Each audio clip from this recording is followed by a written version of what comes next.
Yes. Can we have a copy of your one afterwards, please, your presentation? Absolutely. Thank you. Okay, we're live on YouTube now.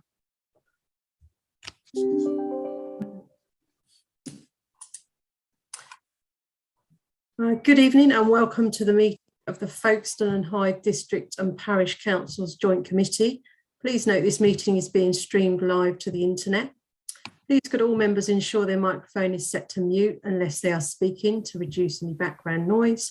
Members should use the raise hand button when they wish to speak. First item on the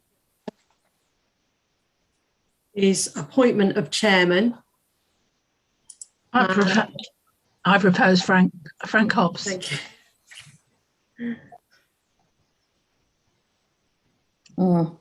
And do we have a seconder for that? I will second. Thank you. Thank you. I'll hand over to Councillor Hobbs. Thank you, Kate.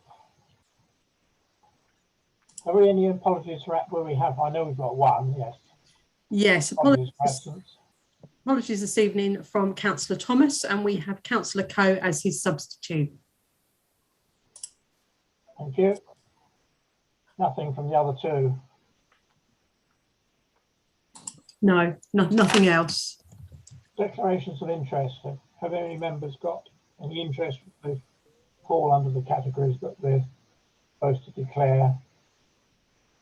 Unlikely, I would think, under the circumstances, but you never know. No. The minutes of the meeting on the 16th of September have been circulated. Are you happy for them to be signed as a true record of the last meeting?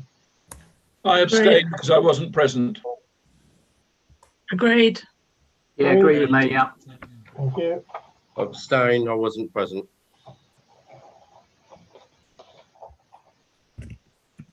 Which brings us on to the two main items. First one is an overview of changes to health services architecture, it says, but I'm not sure what exactly that means. Good evening, everyone. I'll just introduce slowly. For those of you that don't know me, I'm Joyce Nalini. I'm the Health, Wellbeing and Partnership Senior Specialist for Folkestone and Hythe District Council. I know you're keen to have an input on health matters, and while I sit on a few health partnership meetings and carry out project work, the wider health system is undergoing a lot of change at the moment, and I'm not best placed to give you that overview, but I'm absolutely delighted that Karen Sharp has joined us this evening. She's from the East Kent Health and Care Partnership, and I'm going to hand over to Karen. She's got an excellent presentation to share with you tonight, and hopefully how health is being structured and some of the local impacts on us can be expressed through Karen's presentation. Thank you.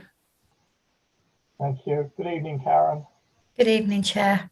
Thank you for having me tonight. I hope I can live up to that introduction. I don't usually use Zoom, sorry, so I'm going to try and share my screen. I hope this will work, but if it doesn't, Joyce, no, I did send you the presentation earlier, and I don't know if you might mind sharing for me. Yeah, if you try first, Karen. Along the bottom, Karen, you'll see a green square saying share screen. Yeah, I don't have that. I'm sorry. I have share screen in a box, but when I pull it up, it doesn't seem to recognise the presentation, which is open. I'm not sure. You may have to just click on the presentation. Can you get that from the bottom? Yeah, I'm doing that. Is that working? Okay. Can you see that or not? No. Oh, I do apologise. It's okay. Joyce, now, would you mind having a look? And Jade Harrison sent it over, and I'll start talking while we're waiting, so I don't take up too much of your time. But yeah, thank you for having me this evening. As Joyce says, my name is Karen Sharp. I'm the Programme Director for something called the East Kent Health and Care Partnership. And as Joyce says, the landscape in health is changing once again, which it does with alarming regularity. So I'm just going to introduce to you, give you a brief overview of what's happening currently, and I hope give you an indication of how we can work closely together as a result of the changes. So, Has that come up? Yes. Great. Thank you, Joyce. Now that's brilliant. So would you mind just going on to the next slide, please, Joyce? Now, just 1 minute. I need to enable editing and then start slideshow. Thank you.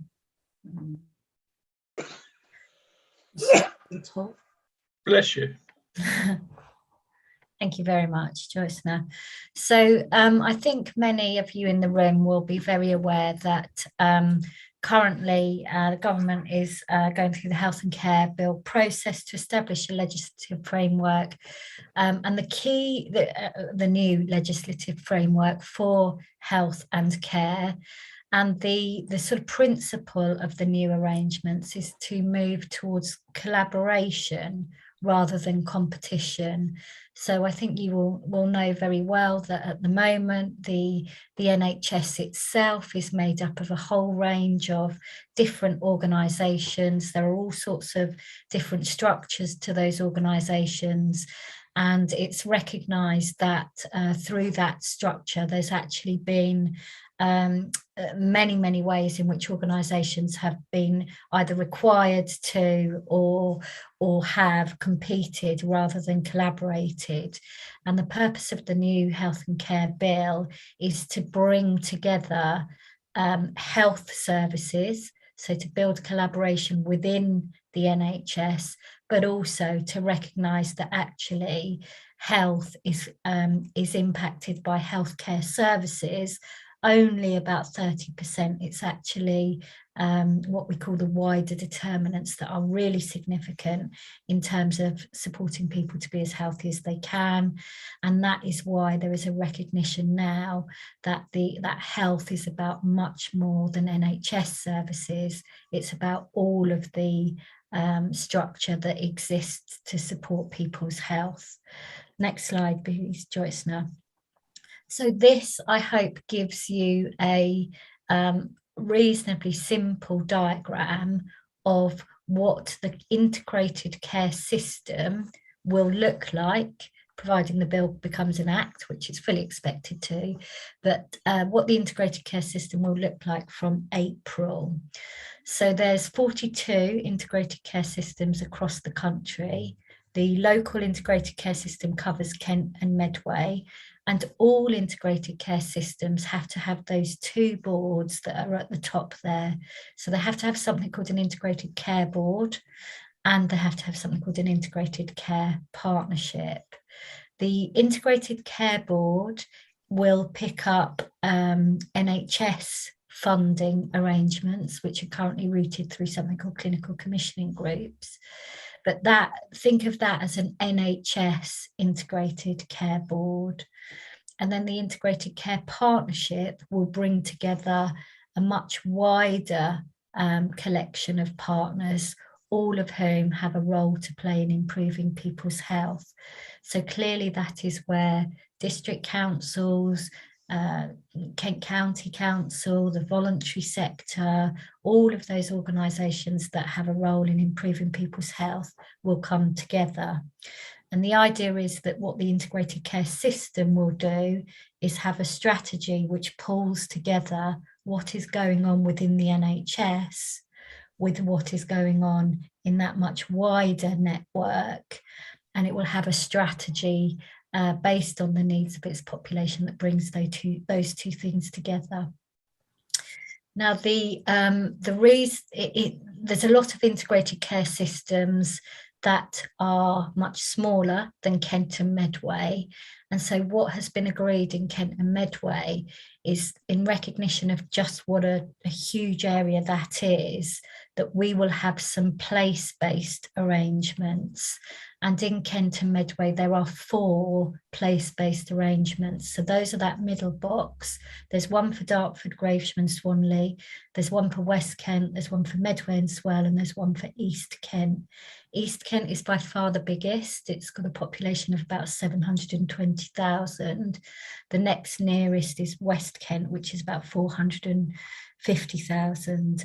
So we're about, in East Kent, we're about 40% of that integrated care system. And we're actually the size of a lot of, nationally, of a lot of integrated care systems.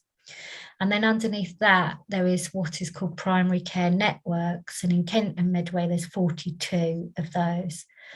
Now, I feel like this is a sort of huge amount of information. I struggle to follow it as someone who's involved in it all the time.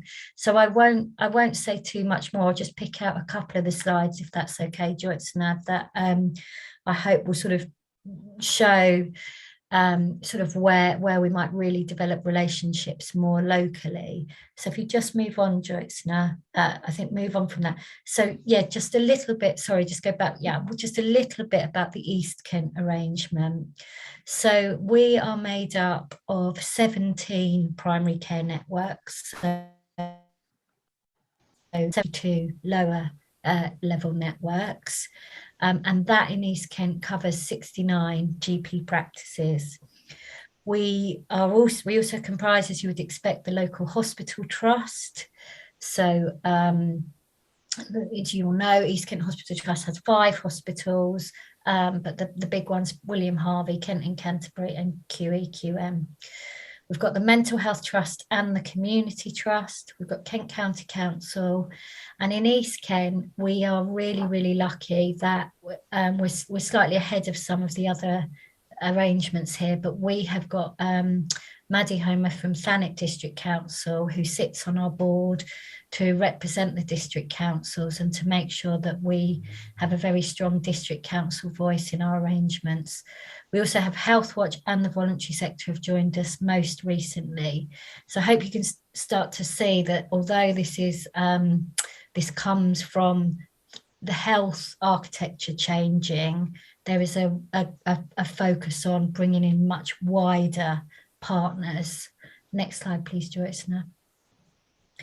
I know you won't be able to see that. I will send it out, but the reason I've put it in this presentation is those primary care networks, I think, might be where in this new system you might most want to connect. And so what I've included within here is all of the primary care networks that there are in East Kent, and I've specifically put in the right-hand box there the ones that relate to what was called the South Kent area. So I'm really happy to be a sort of conduit for you as helpful to link in with those different primary care networks. But in essence, what a primary care network is about is bringing together at a very local level health and care and wider organisations, and to build up a real holistic approach to how we support people. So to bring into general practice things like social prescribing, to link with you on things like the amazing work you do through community hubs, but to really bring on a local level the work of all health and care partners together. Next slide, please, Joyce. Oh yeah, that just reflects what I've just said. So is there any other slides, Joyce? I think you all know this, but just, you know, to reiterate, the really sort of significant issues for us in East Kent are obviously we have increasing demand for our services. You will know we've got a diverse population, so we've got areas of real deprivation. We've also got affluent areas across East Kent. We've got coastal, we've got rural, we've got urban. So we've got population living in diverse range of circumstances.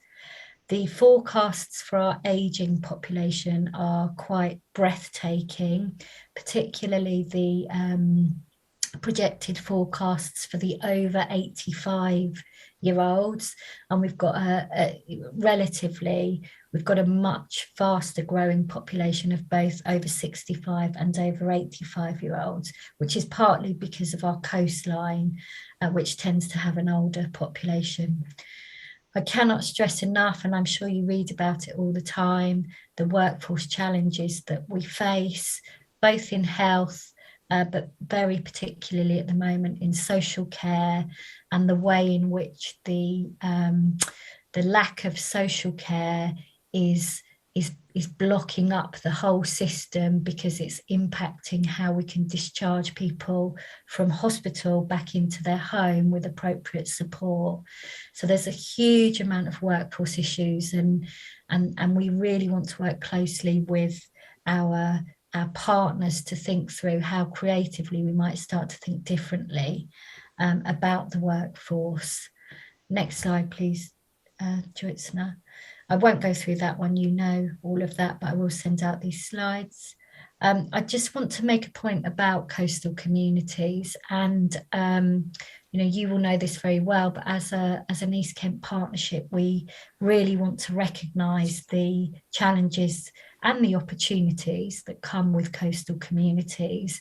And we're building from Chris Whitty, the Chief Medical Officer's report this year, which identifies some of the challenges that come. As I say, you will know these really well, but actually what are our opportunities now? And you know, I'm a local citizen, you know, and I come down to Folkestone's amazing developing seafront quite regularly. How do we really, you know, work with areas that are regenerating? How do we work with local schools around our workforce challenges? How do we move away from always focusing on the sort of challenges that come from deprivation, to really try and work together to think about how we you know, really exploit the actual amazing benefits that there are of living on the coast, and some of the changes that might take place as a result of COVID and technology and the different ways in which people are working. Next slide, please, Jyotsna. That just gives you a few stats in terms of the sort of challenges that coastal communities face. But I mean, you know, just to really stress it here, we tend to have, and this is sort of per patient, 15% almost fewer postgraduate medical trainees, 15% fewer consultants, you know, 7.5% fewer nurses. And that is enormously significant, because the health service is run, you know, it has to operate rotas to be safe. There's huge, as you would expect, clinical governance arrangements in place, and not having enough workforce, you know, just impacts the quality of our services. It's the most significant issue for East Kent Hospitals Trust. So again, how might we work with local schools? We've started to have some really innovative conversations in Thanet with the schools there, and we welcome the opportunity to do that in your area as well, to start to really promote the whole spectrum of careers that there could be in health and care, and how we build from things like the new medical school to develop opportunities locally. Next slide, please, Jyotsna. I won't go through all of this. You know all of this, but you know, I mentioned earlier we've got a diverse population with very significant deprivation along our coastline, and all the things that come with that. Next slide, please, Jyotsna. And this is a bit of a busy slide, but I just suppose one of the points that I just wanted to bring to this group is to reiterate that, you know, these new health and social care arrangements are absolutely about recognising the whole spectrum of things that impact on somebody's health, and that actually the role that the health service plays, as I mentioned earlier, the evidence suggests that impacts people's health far less than socioeconomic, cultural and environmental factors and lifestyle factors. So that is why the the approach now is to work together and to recognise and value those organisations that are focused on those wider determinants of health, and to start to think about how we come together as a system to improve people's health. So I think that's maybe the last. So just very, very quickly to finish on what our structure looks like in East Kent at the moment, that we have the partnership programme board with the representation that I mentioned earlier. And then you can see we have a clinical dimension to our board, which is where clinicians come together to look at pathways of care and improve pathways of care. We have an improvement board, which is about all of the data that we have at our disposal and how we make sure that we can evidence the need for what we're doing and how we're improving. We've got, I'll just move on and come back to the WIP. We've got an urgent care delivery board, which is about the pressures that the hospital system faces in terms of urgent care. And then we've got that middle group and that end group, the Wellbeing and Health Improvement Partnership, which Madeline Homer chairs. And we've also now got a Population Health Management Place Leadership group.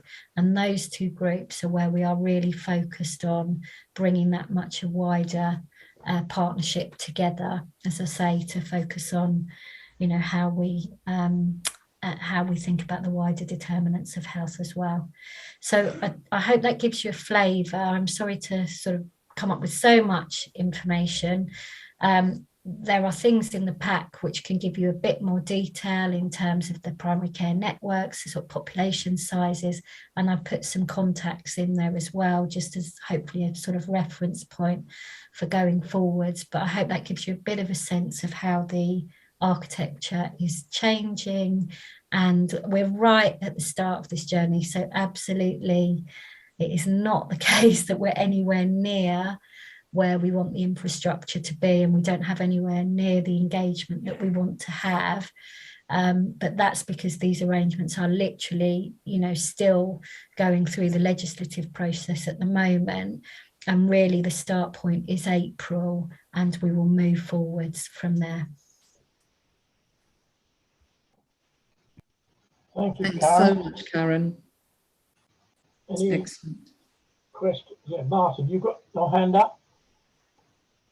You're muted still. Yep, that's fine. All right, thank you for that presentation.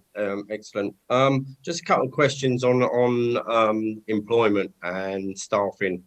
GPs, obviously, we struggle in Lyd getting a full-time GP. And also another question is the effects of the government insisting that non-vaccination staff will lose their job if not vaccinated. How does that impact on on the system? That's my two questions. Do you want me to come back now, Chair? Or Yeah. Yeah, yes, please. Yeah, thank you. Yeah, I mean, so first of all, the point about GPs, I mean, the statistics are horrendous, as you will experience, about GPs in coastal areas, and it's forecast to get worse because of the age of GPs at the moment, and the retirement rates are much faster than the recruitment rates. So yeah, I totally sympathise with what you're saying and recognise what you're saying. We've got a number of schemes that we're just starting to put into place that include things like, there's something called the TERS scheme, which is basically about golden handshakes for GPs coming to work in more deprived areas. So really kind of sort of trying to give incentives for people to come and work in those sorts of areas. We've got all sorts of initiatives like that. But I think in reality, the big change is going to come from how can we shift some of what GPs do to a wider workforce, because the reality is we're just not recruiting. The thing that we have got now, which is really, really significant, is the medical school at Canterbury. So for those of you that aren't familiar, but you'll get it totally, what has tended to, Kent and Medway were the largest area in the country had the largest population in the country to not have a medical school until that was established in Canterbury a couple of years ago. And what that meant is obviously that medical students were going off all around elsewhere around the country, and there is clearly a tendency to settle where you study potentially, you make lists. We didn't have that. So in East Kent in particular, we were reliant on people choosing from all of the medical schools so far away to come all the way to East Kent. And the difference that the medical school could make will be huge, because what we will have is medical students who are studying here and who will lay their roots here, and we hope therefore will stay here once they've trained. So there's all sorts of initiatives, but I absolutely recognise what you're saying, and it is particularly difficult in the coastal areas. In terms of the care homes, just to give you, just to flesh out what I said earlier about domiciliary care. So at the moment in East Kent hospitals, there are 4 wards filled with people who are what is called medically fit for discharge, i.e. they could go home with some support for them to, for their washing, for their feeding, etc. But because we don't have the home care workforce, they can't be discharged from hospital. And there is an expectancy that the vaccination rate that you raise will lose possibly about 10% of the workforce as a result of people not wanting to be vaccinated. So that problem is a care problem, but it's a people problem, but it's massively clogging up the hospital system, and that affects everybody, because if a hospital's full, ambulances can't come and discharge. A&E, people can't be moved from A&E into a ward. That means that A&E gets full. That means that ambulances sit on the tarmac waiting to get people into A&E, and that means that if you have an accident at home or out in the community, ambulance wait times are longer. So it's a really good example of why we've got to come together as a system, because a problem down this end is having such a significant problem throughout the whole system. So I hope that makes sense. Sorry, I garbled there a little bit. But the short answer to your question is about 10% of the workforce in care homes are expected to compulsory vaccination. Thank you very much. Mike. I come from Lynn Parish Council. We were just about to start the local initiative to look into actually survey their local parishioners' health and well-being. This is being led by one of our new councillors, Anne Bills. MBE is quite big in the field of mental health. I don't know if anybody's heard of her. But we're actually going to survey the whole community and identify needs regarding well-being and mental health, and perhaps have a well-being week sometime in May. So we're sort of ahead of the game, really, and we've been quite proactive very locally. But my question is there some way we can integrate our initiative into the sort of wider picture? And who should we contact to be mutually supportive, I suppose?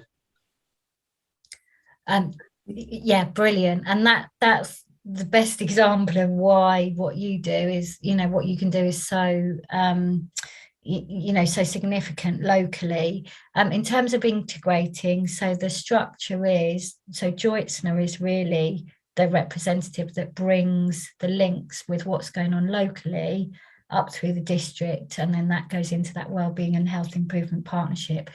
And we are both really keen to learn from what happens locally, but also we are happy to use our communications if we can to support you. So if there are any ways in which we can promote what you're doing through any of the partner websites, through our own health and care partnership sites, which we will build as we go forward, we really would like to do that. So the main route is through Joitzner. But yeah, we'd be very happy to support. That's good. So we're really going to start that off in February with almost sort of face-to-face interviews, and Anne's going to go around schools and the various we've got a pensioners dining club and things like that. So trying to identify areas that need support and perhaps are struggling with health and well-being. And we've got a small budget within the council, we are going to allocate it to it, but obviously we are only a small parish, so our funds are fairly limited, but we're going to do our best anyway. Thank you. Thank you, Mark. Did you want to add to that, Jocelyn? Yes, thank you. Yeah, really good to see that initiative develop, Councillor Ball. I would suggest that the linking in with would it be the Hythe Hub then closest to you, I think? The Selling, Surgery and Ham Street are our two surgeries as far as the medical side is concerned. So probably a bit in Hythe and a bit in with the Marsh Hub, who, for example, the Marsh Hub have got One New Kent operating from their service, doing smoking cessation and health checks and lots of other support and advice, just like all the other hubs are doing. So they'll signpost to support and help for mental health services. They'll give even support for people who are really suffering significant hardship, because there's funds there for food and for helping out with gas and electric. So if people are getting very worried and anxious about their circumstances, you know, they can contact the hubs and get some more support that way. But of course, there'll be things that the district council can also do around benefits and various other things. Because often when you dig deep into what's worrying people, you know, if they're just getting down about their housing condition or whatever it might be, and there's lots of other initiatives that people can be signposted to. And the hubs do loneliness and befriending calls as well, which is also very good. And new coming on stream at some point, we'll be doing more stuff around digital poverty. So people who aren't able to access the digital world very easily, supporting people around that. And there's lots of other things that are going on around leisure provision and access to, you know, leisure facilities and projects that could develop out of that. For example, I was asked for a bit of funding, but then they found funding elsewhere to help support disabled people to do more sports well, this was down at Three Hill Sports Park. But, you know, there's lots of things like that that happen in the community. And we've got links with different networks that we can put people in touch with. So, yeah, I'll be your first point of contact. Okay, thank you. Jenny, then Roger. Thank you, Frank. Well, Joyce has said quite a lot of what I might have said in terms of the community hubs, because as a district council, we are trying to support those, and Joyce has been very active in finding funds all over the place, I think, for the hubs to do a range of different work. I'd just like to say thank you, Karen, for setting the structure out very clearly, because as somebody who's supposed to know a bit about it, I found that interesting. And I was going to ask you several things, really. The Kent and Medway Health and Wellbeing Board, or the Kent Medway and Kent Health and Wellbeing Board, will that come to an end then? Because I'm on the Kent, well, both boards actually. I think the Kent and Medway was going to come to an end next April, but is the integrated care system that will take over from there? Will to be honest, I don't know that has been decided yet. And I think there'd be a huge reluctance for certainly local health and wellbeing boards to go where they're still running. There looks to be a lot of duplication to me, but you know, there are people who are working through all of this in governance terms, so I don't think that's just been decided yet. But yeah, it looks to me like, why wouldn't you? But there may be things I don't know. So yeah. Yeah, well, maybe that's a discussion I don't think I've had with Joyce yet. The other thing I was going to say is obviously the medical school. It's really important. I mean, I've been to several presentations, and it certainly seems that a percentage of the students will remain in this area. But of course, it's only the second year of the school at the moment, so there's a few years to go yet. But as a district council, we are supporting one student through the medical school. I have yet to meet her, but I am due to meet her shortly. And she's going to form part of or some kind of work within the council once she becomes it's her first year, so we don't want to smother her, but we want to use her in ways of recruiting and actually talking to students and that. And I was going to say on employment, I mean, I've been having conversations today, and actually I've done with some officers from the council, we've just done a diversity session at one of the local schools. I've got 2 more tomorrow.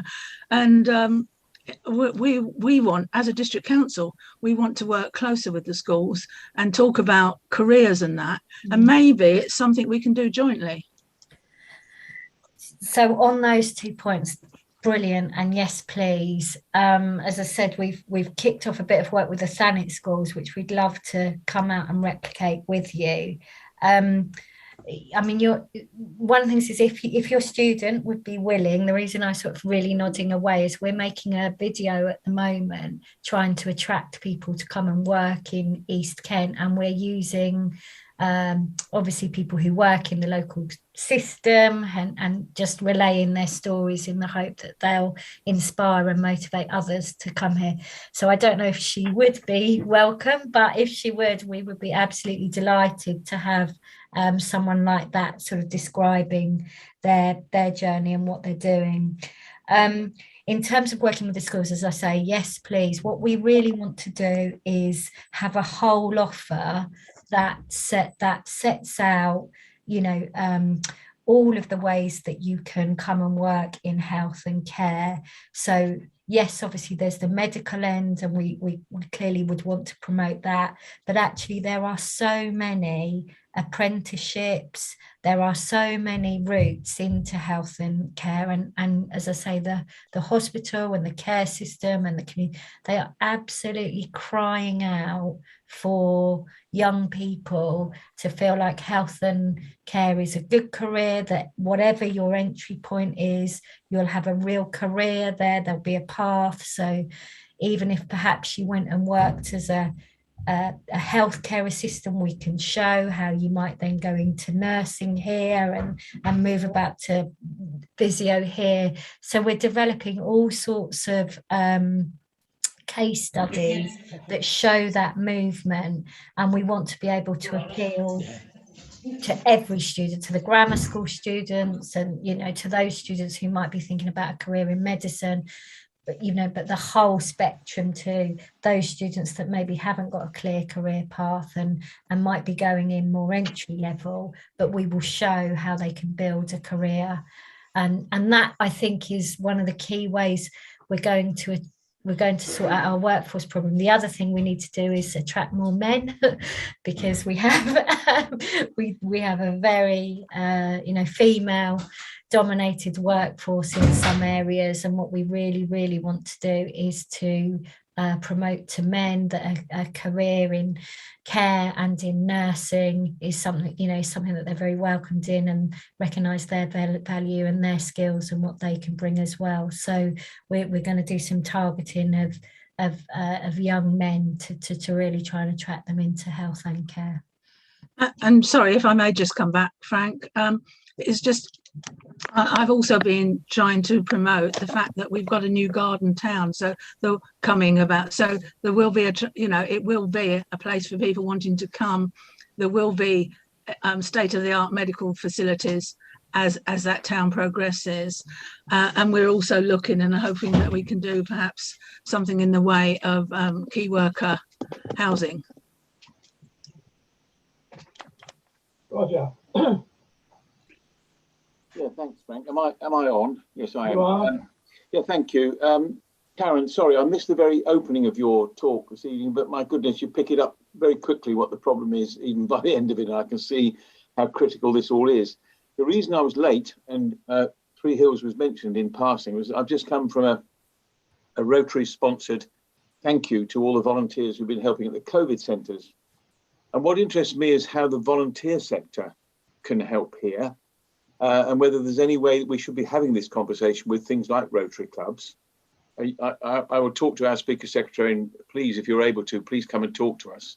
Because there's a huge source of people there, it seems to me. And also some of us, and recognise some of the faces here, are involved in starting the whole process of a neighbourhood plan.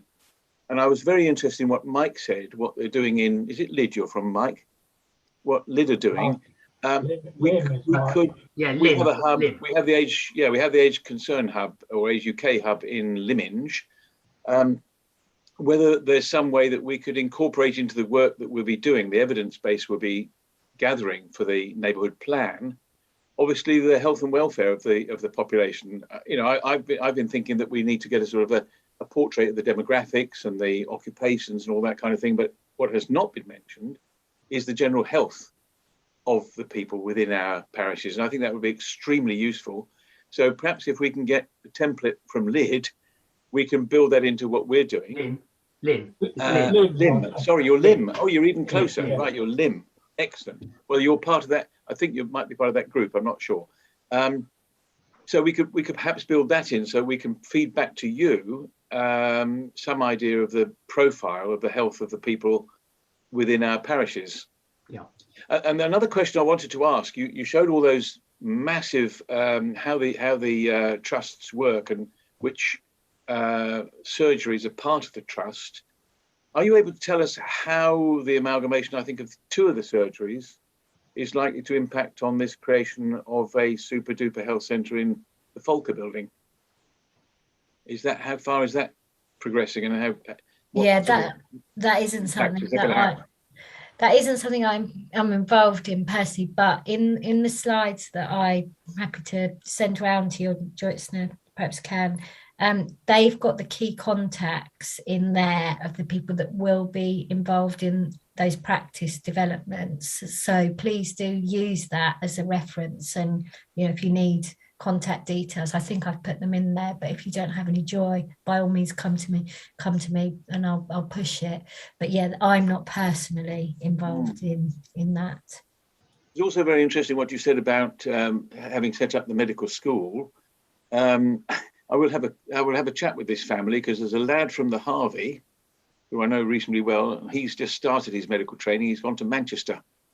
And I don't know how, well, exactly. I don't know how long the course is and whether they're able to swap between centres, but wouldn't it be nice to lure him back with a little bit of a grant aid, a bit of an incentive to come back and bring him back into our own community and train him here? Absolutely. I mean, obviously, young people, in any university setting, they choose where they want to go. But there's really good innovation, and again, this is where we could really make links with district colleagues. So, for example, I think it's in Cumbria.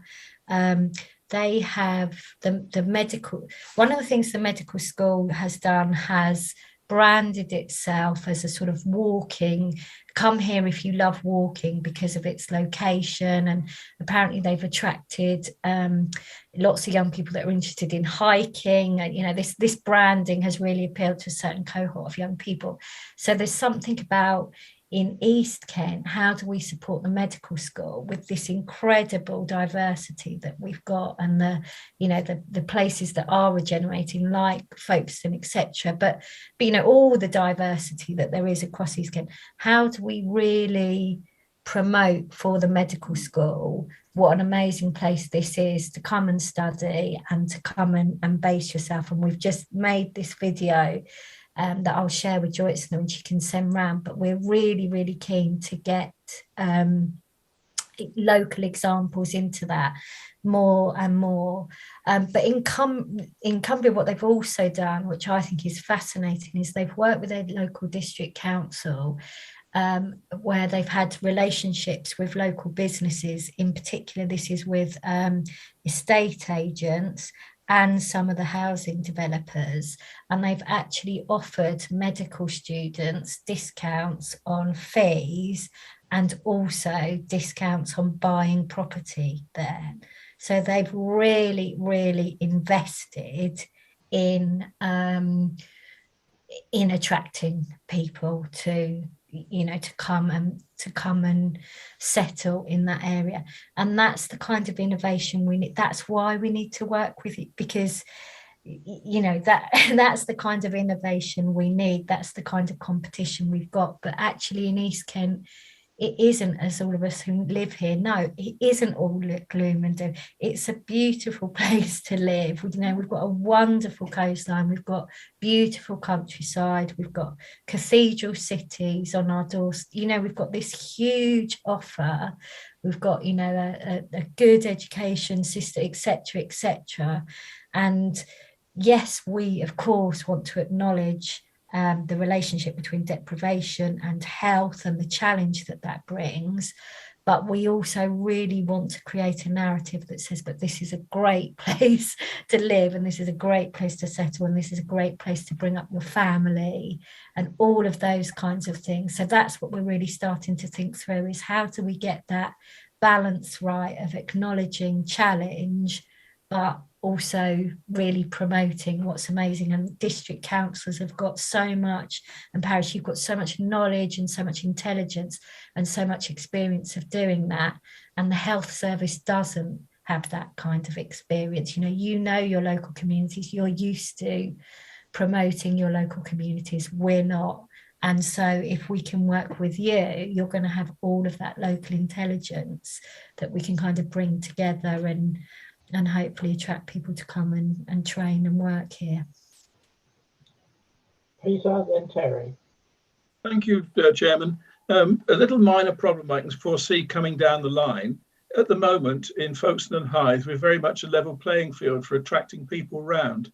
And Councillor Hollingsby is talking about Otterpool Park and being an absolutely brand new place with lots of all singing, all dancing, medical facilities is perhaps going to be a bit of a problem. People going to be there creaming off the people coming from Canterbury and having a detrimental effect on the rest of us down here. It's just a little niggle at the back of my mind for in the future. I don't see. Can I come back, Frank? Yeah, go on. I don't see it like that, Peter. I see it as being able to provide facilities for our local people, meaning that they don't have to go to Canterbury or the William Harvey or the QEQM to have perhaps scans, CT scans and that kind of thing. So I don't see it as in competition, and I'm sure we wouldn't want that. It was at the GP level that I'm concerned. I know. Terry.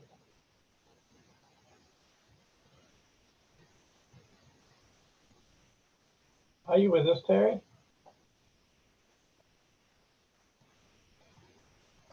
Can you hear me, Chairman? Yes.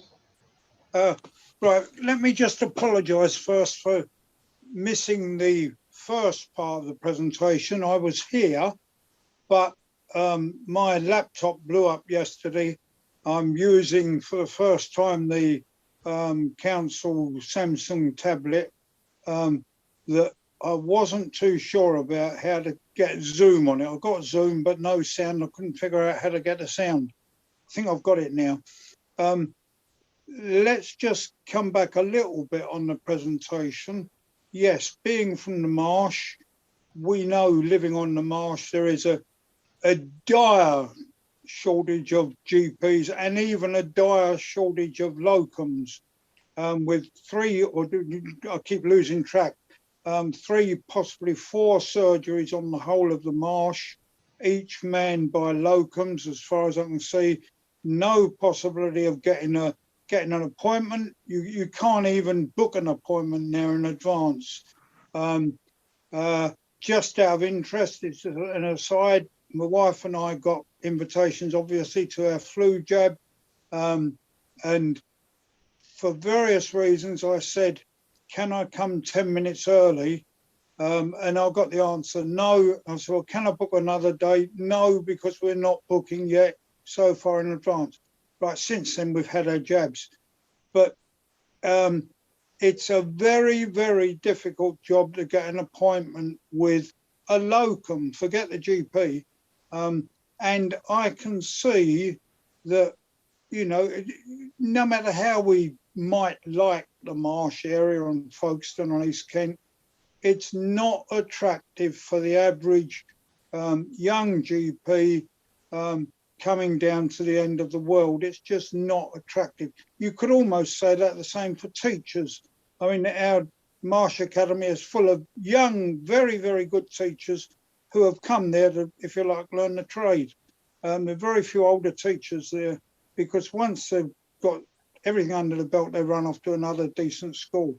Coming back to medics, yes, of course, the Canterbury Medical School is to be welcomed, but if I was at medical school, or if I wanted to go to medical school from here, and I've been retired 20 years, so there's no chance of that. But if I wanted to attend medical school from here, I think I'd be looking to go to London or a bigger town hospital training centre. I wouldn't think of training on the Marsh. And certainly once qualified, and I take the point about the Harvey Grammar School lad, once qualified, you want to spread your wings. You go somewhere else where you might feel you're going to get better training. So we have the problems of, I'm not sure that the medical school will retain people as doctors. We have a vast shortage of GPs. And believe me, for me to get now to William Harvey Hospital it used to be very, very easy. Now there is an assault course going around that damn new roundabout that is just crazy. To get to William Harvey Hospital from, let's say, from even the Tesco area is just a diabolical route. So it's difficult now to get to hospital. We've got no GPs. I can't see this area attracting doctors, and the proof is in the pudding, of course. And I don't know the answer. But it's not, it is a serious question. And add on to that, we all know that people, certainly Marsh people, and perhaps the whole of Folkestone, is, how can I put it? Lots of retirees like me, not a lot of youngsters. And again, perhaps doctors are not, I might be saying this wrong, but perhaps doctors are not so interested in spending all of their time looking after old biddies like me. Yeah, you know, they want to get a variety, kids, young people, and so on. So I think there are problems, and that's really my point. There are problems. It won't be solved by saying we've got an all singing, all dancing medical school. That won't solve the problem. Although I take what Councillor Hollingsby said, that it sounds as though it might solve the problem. I think I've said my bit, so I can go back to sleep now. Sorry, I'll just come back on one more, if I can. The presentation, of course, was very much to do with care and attracting carers. It so happens that, sadly, my wife has pretty advanced Alzheimer's disease, and that takes my time. But of course, because of that, I'm fully aware of what care is needed and fully aware of what should be provided. That's all I'll say. Thank you. Thank you, Terry. Anybody want to come back? Any other questions? Can't see any hands raised. If not, we'll say thank you very much, Karen. And you, Joshua? Thank you. Presuming you're leaving us now. Thank you, Karen. Yeah. Thank you. So, Thank thank you you. very much to both of you. Thank you. Goodbye. Bye. Good night. Thank you. Good night. Good night. Right, we move on to the place plan. I don't know who's leading on this. Is it Llewellyn or you, Ewan? Evening. Llewellyn was going to just run through a presentation for us this evening, just a little bit of positioning about what the place plan's about, and just talking through where we've got to, some of the proposals, and then next steps. So I'm just waiting for him. I think he's just coming back on. Can you see that? Yes. Yes. Perfect. Brilliant. I'm going to apologise because I suspect many of you have seen chunks of this before, so I'll try and rattle through so we can get into where we are now with the place plan. I think that might be useful. But I think just a quick reminder, if it stops at any point, please shout. So why do we need a place plan, or why have we put it together as a council? I think we've all recognised there's been a change in a retail-led economy, and a monoculture town centre is not the way forward as the sort of strategic economic hub for Folkestone. And we needed something that brought together more than just planning and development, but economic regeneration and place regeneration. And also, I think crucially, the ability to bid for funds from central government and other funding bids as they come forward. If you don't have a plan, you don't have even a shot at getting some income. Whereas with a plan, we have a chance to leverage some income into Folkestone and Hythe and hopefully make a change to our residents. I think it's crucial just to quickly touch on what a place plan is not and what it is. It is a driver for change, and it's an action plan for engaging with businesses in the community. It's a starting point. I'm going to quote Councillor Prater at the Cabinet. It's a direction of travel, but it's not a destination. I think we should keep that in mind. It's where we'd like to start going, but it might end up looking completely different at the end of the day. And it's also a basis for the council supporting ideas, plans, and attracting investment and support. But it is not, as I said, the end of a conversation and the only opportunities for change. It's just a series of ideas of one possible outcome if we try and work together on this. The brief really was to try and bring everybody together as much as possible, appreciating everybody's got good ideas, but we might not agree on absolutely everything, recognising some of the national challenges and local challenges, very much building on Folkestone's positives, and producing an action plan for Folkestone's town centre and its sort of surrounds moving forward.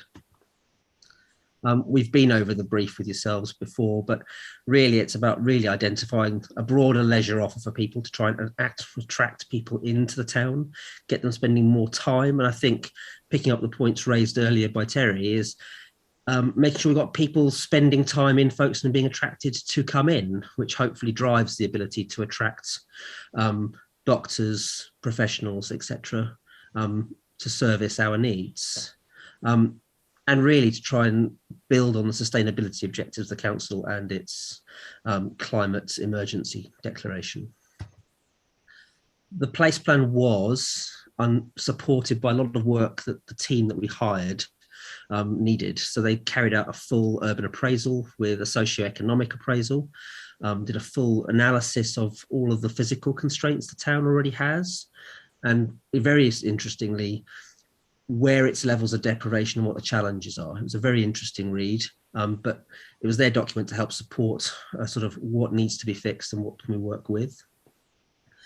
It was supported by a very detailed engagement plan, and I'll come on to that again in a minute, and a series of opportunity and development sites to try and, some of those are fishing expeditions, some of those are sites we know that could come forward, and we're just trying to put down a marker to say this is what the council would expect and might be open to if people wanted to come and talk to us.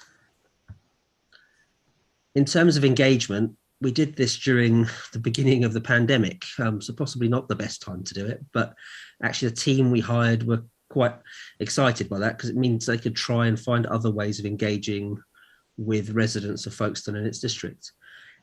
The response is actually very, very good, and we covered a lot of ground and a lot of people and got a lot of very detailed intelligence.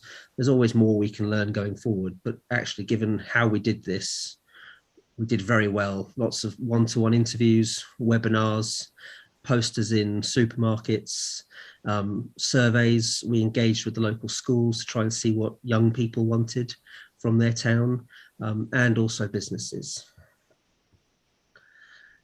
In terms of how the place plan is structured, and when if you get time to read it one day, it starts with the grand challenge of overcoming Folkestone's decline and embracing what we can do with it. And to achieve that, the team sort of broke that down into 6 missions, which are in front of you. I think celebrating what's great is quite an important one. Making sure the town is future-proofed, sustainable, and that people within it have access to opportunity. Because what's came out of lots of it was lots of young people felt, well, where's the jobs coming for me in the future and how can the town support that? And from that, they then developed a number of 6 action area plans to break down the missions into sort of tangibles that we could work on across the town. And I'll go on to that now. Just to refresh your memory, this was the area we covered. So the dotted line is the total study area and the areas we asked the team to look at. And the dark black line is Folkestone Town Centre as defined by planning policy documents as a starter for 10, but recognising that it might bleed across some of those lines for people who live and work in the town centre. And it also picks up the council site at Ship Street, which is identified as that sort of white box just to the north of the railway. It's quite a crucial site to sort of focus regeneration and connections both to the train station, further housing, and connections into the town centre. These are the sort of 6 character areas. I won't dwell too much. You can see we've got the town centre core, and around it a number of sort of monikers given: station arrival, Sandgate Road West. We know it's not called Sandgate Road West, it's Sandgate Road, but it's sort of the western half of it for the purpose of the place plan. A cultural and heritage area, harbour and sunny sands, and the creative quarter. The next couple of slides are really how the team have broken down these character areas and action areas and what sort of give you a flavour of how they're going to tackle that. So for instance, this is the station arrival area, and they've looked at how we can improve pedestrian and cycle connectivity, make it an arrival place for both visitors coming to and from the town centre and people working, a more pleasant environment. There's lots of growing evidence that the trains are seeing a much bigger uptake in people using the trains, but mainly from a leisure perspective as opposed to a working perspective, which is quite interesting. Enhancing wayfinding and potentially trying to link the town centre back down to F51 and Ship Street. We then move on to this sort of link southwards into Bouverie Square and Middleburg Square, and responding to a number of people's comments about connectivity, dwell space, the need for providing for children, and where do you spend time other than on the Leas in the winter. The team have imagined that we could move the buses into the street for drop off and pick up, that we could reimagine Bouverie Square back into the public space it was before it became a bus station in the 1950s and 60s, improve sort of mobility and encourage cycling and sustainable methods of transport, as well as creating an important arrival gateway to Folkestone as a town centre coming from the train station, because at the moment you arrive and you're presented with the backs of buildings and a rather large concrete and tarmac space. And this is one of a number of images of how that might feel for the person walking through it for you. Moving on, the team also looked at opportunities to reinvigorate Sandgate Road through the town centre. You can see Folker is highlighted as 2.7, reimagining what that could be. Looking at Guildhall Street as a potential town lab, a place to try new ideas, civic interventions, and public realm upgrades. Moving on to Payers Park and around F51. With work through Steer, who are a transport consultant, we've looked at whether people could two-way the roads to improve connectivity through the streets. Improve sort of the public realm, maybe celebrate Payers Park slightly more as both a piece of public art, but also an important green space within the town. Supporting Shepway Youth Hub, upgrading the leisure loop and expanding the offer of the Cube and the Adult Education Centre at Grace Hill. Then we move down to the Harbour Line and Tram Road. You know, the council are exploring what could be done with the Harbour Line. Could this be a continuation of a public space as it is across the harbour at present? That's a project that's currently being explored.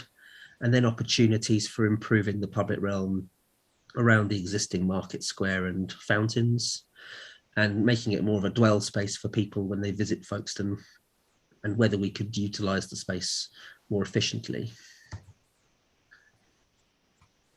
The place plan also looks at a number of community impacts and looks at how we can highlight and improve the community offering. Folker is part of that. Relocation of a customer access point for the council within the Folker building. Enterprise facilitation, the lab, and improving the markets improvement programme, and the design review panel, which is actually already in place across the whole district. in terms of next steps, the slide's slightly out of date, so my apologies. We have considered the feedback from the final consultation exercise we undertook, and that informed a report to Cabinet on the 22nd of September, and Cabinet approved the place plan going forward.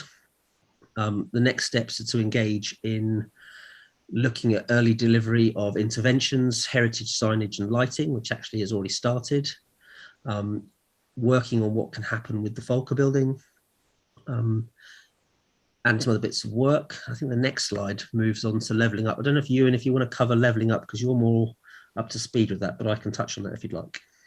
Well, no, thank you. And thank you for taking us through that, Llewellyn. Yes, councillors, the Cabinet agreed that the place plan should be the basis for making a significant funding application to government. The government have a levelling up fund, and you may be familiar with this, that particularly one strand of that funding is aimed predominantly at reinvigorating and transforming town centres. So in terms of the place plan itself, we felt that the 6 projects that you can see on the screen here, which Llewellyn has run through quite quickly for you, I admit, but the station arrival, gateways into the town centre, transforming the bus station into a civic and a park area, looking at how the transport, the traffic infrastructure around the town can be improved, the harbour line as a project, and whether we can acquire that and transform it to take away that barrier between East Folkestone and the town centre, and then Sunny Sands is a key asset for residents and visitors. So what we want to do is we're going to go into the next stage of developing up ideas on these projects. We'll get a team on board to help us do that. And that will include a lot of further consultation with communities and the public and businesses.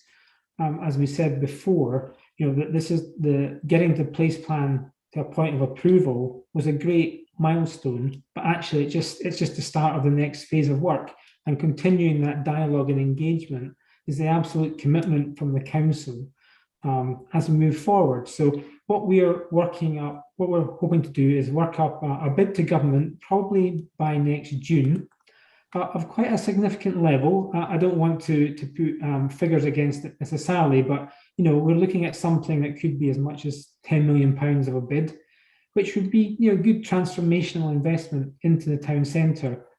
But also, I'd like to stress that it's not just all about these major projects. Llewellyn touched on some of the smaller, equally important projects around placemaking and community development and things like Volker that we've touched on in terms of continuing to work on the provision of a new medical centre, for example. So whilst we are focused on some of these bigger and slightly longer term projects, there are also an ongoing job of work around the smaller projects to ensure that we continue to make improvements to the town centre from day one, actually. Thanks, Llewellyn.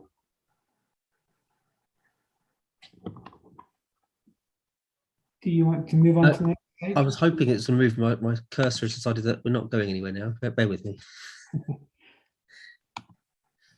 And so I think I think this is probably the final slide actually, but just wanted to position this a little bit in terms of the role of the council, because clearly we've got a leadership role for members, and our cabinet we're very, very strong on this, that this is a place plan that we want to really pursue vigorously. There's ambition, a very high ambition set out here.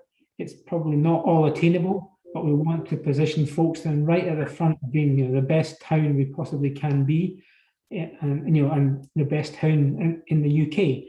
And so the council really seeing its role to promote that plan to communities and partners, and importantly investors and government. We see this plan as really as something which should draw in additional investment, not just from the council and the public sector.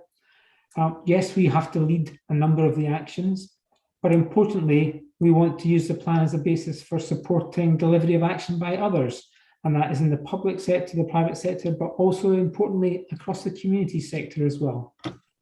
And that role for the council is really about, yes, we want to coordinate and report what's happening, but continue that dialogue with stakeholders and communities. We very, very much want to make sure that the good work that we feel we've done in engaging to date isn't lost, and we keep up momentum in that engagement with our communities, businesses, and stakeholders at all levels. Thanks, Llewellyn. And the last slide for everybody really is there's an answer to the question. We'll share the slide pack with you, and I realise that I rattled through it, but I'm probably keen to get into questions and answers if there are any. But we've included a link there which takes you to the council's website with the Folkestone Place plan. So if you want more information, the supporting documents and a copy of the plan are there for your perusal at your leisure. Stop sharing for a moment. Roger, got his hand up. Followed by Martin. Hi, Llewellyn, great. Ewan, thanks for that.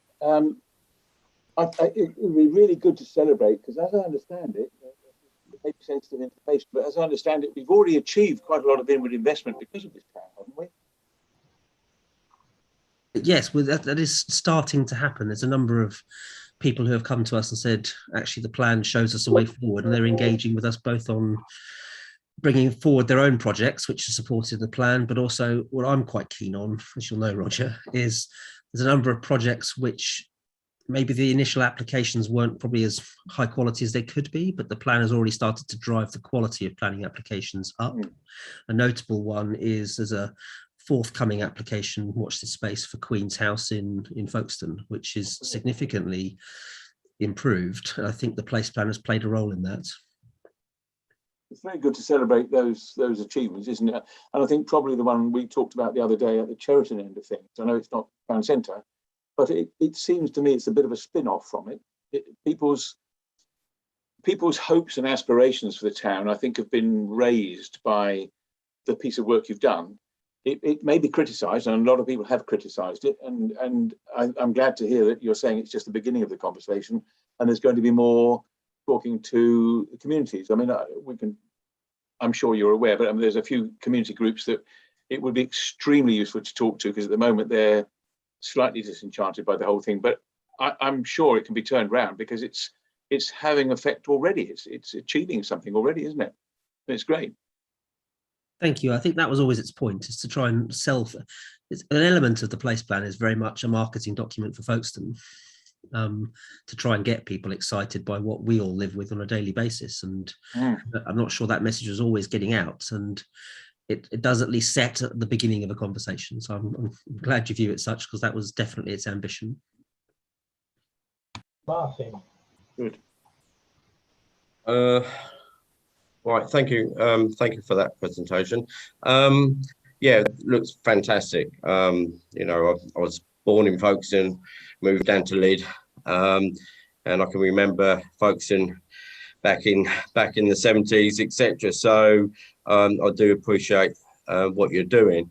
I do sort of like look at the bigger picture, and if you're doing all this fantastic work in the future, what is your sort of plans for spreading it out to the Romney Marsh, other areas? What we are quite struggling to attract all kinds of people to the marsh, tourists. I've recently taken over Lydd as mayor, and one of my projects is the enhancement of Lydd to make it a very attractive place. And I'm hopefully, when I've got my plan in place, you know, sort of asking folks. And so I do appreciate what you're trying to do, and I hope it goes successful. But without us guys as well, you know, the tourists do come to a lot more than Folkestone, and then they come into Folkestone. So my question basically, is there a long-term plan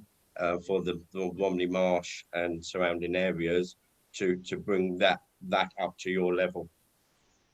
So perhaps I take that one, if that's okay. I think it's a very good point you're making. And I think as a council, we're very mindful that yes, Folkestone has a pivotal role in the district. It's obviously the main town, the largest town, and one of the economic drivers. But reaching out down the coast, as it were, the Romney Marsh Partnership is really, I think, a focal point for some of the activities that we're doing, working in partnership there. So that, yeah, and the partnership itself at the moment is reviewing what its basis is, what its action plan is. So I'd encourage conversations there with you. Without a shadow of a doubt, you'll be familiar, I think, possibly Mountfield Road, which is the new business hub that's about to open. That's been a significant investment with the council and other partners, and we're looking at phase 2 of Mountfield to create other employment space there as well. I know we're actively talking with the airport about its role and its future in the area, and some terrific opportunities there as well. So I appreciate that's probably not all in one nice plan that we've presented this evening, but certainly my hope is that the Romney Marsh Partnership will pretty soon be putting together its action plan, which will reflect a whole number of proposals. And part of that will be the council thinking about how it's supporting tourism and infrastructure in things like car parks and beaches, for example. So certainly please don't think that everything we're doing is just about Folkestone Town Centre. The Romney Marsh area are very much central to our corporate priorities as well. And the planning application has been agreed for beach huts. I was going to say the beach hut project is a great. Beat me to it, Jenny. Yeah, I think yeah, I get what you're saying. I mean, sometimes I have a little bee in my bonnet is when we come into our towns, it looks drab and, you know, a little bit of floral, a little bit of investment in how we look, more what we've got in the actual the town. So I think the emphasis sometimes is not just what we've got, it's how we look with people coming in. So that's one of my points. I think, just so I can add to that, because I think Ewan's highlighted some very important stuff. I think also just to be aware of is the core strategy is currently going through the last throes of hopefully being adopted. Part of that requires at some point an action plan for the Lyd area, especially around Dungeness and the airport. And also the council has put in a bid to central government, hopefully to be a pilot for design coding, which I think we've touched on at the Parish Council Forum as well. But the focus of that bit of work initially would be down in the Romney Marsh and that part of the district, as opposed to piloting it in the Folkestone part of the district very much, so that we could start to work on what's the next steps in that part of the district. So I think to Ewan's point, there's a lot of good stuff happening. At the moment, there's no place plan for the Romney Marsh, Lyd, Dungeness, but the council as a whole is working on what is the next steps for that bit of work. And I'm quite excited if we do get the bid from central government, we could start to look at the design coding element, which will pick up on your point of the important entrances to our towns and villages, and how do we encourage higher quality design and built environments going forward. But we're waiting with bated breath to see if we've been successful in that bid at the moment. So I can't give you more than that. We've picked the North Downs area as well, Llewellyn, and then you've got all the areas. You've got the North Downs area, the Romney Marsh area, and the urban area, haven't you? Again, coming back. I think I wouldn't mind touching base when I put my plan together to see if it incorporates with what you're doing. It's just a structural look more than a employment look.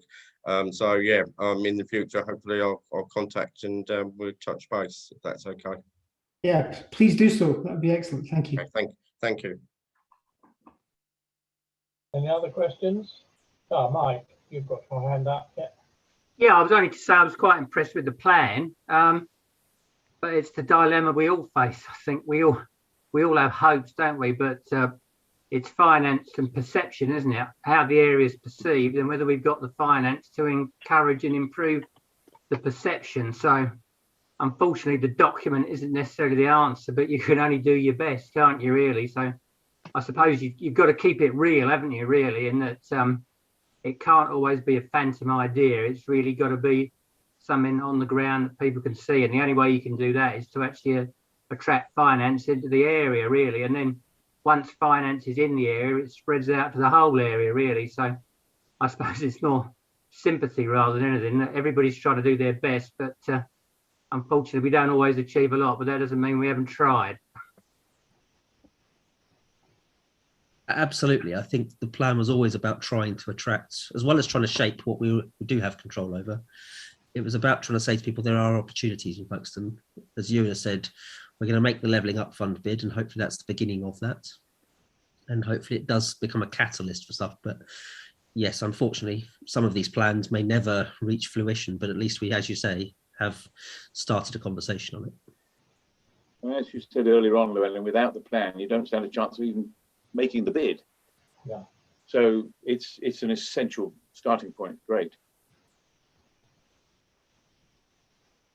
Anybody else? You're all very quiet. Okay, well, that looks like that's it, ladies and gentlemen. Thank you, Llewellyn. Thank you. No doubt we'll see you again in the future. Absolutely. And wish you all good night. Thank you. Thank you. Good night, everyone. Good night. Good night. Thank you. You. Thank you.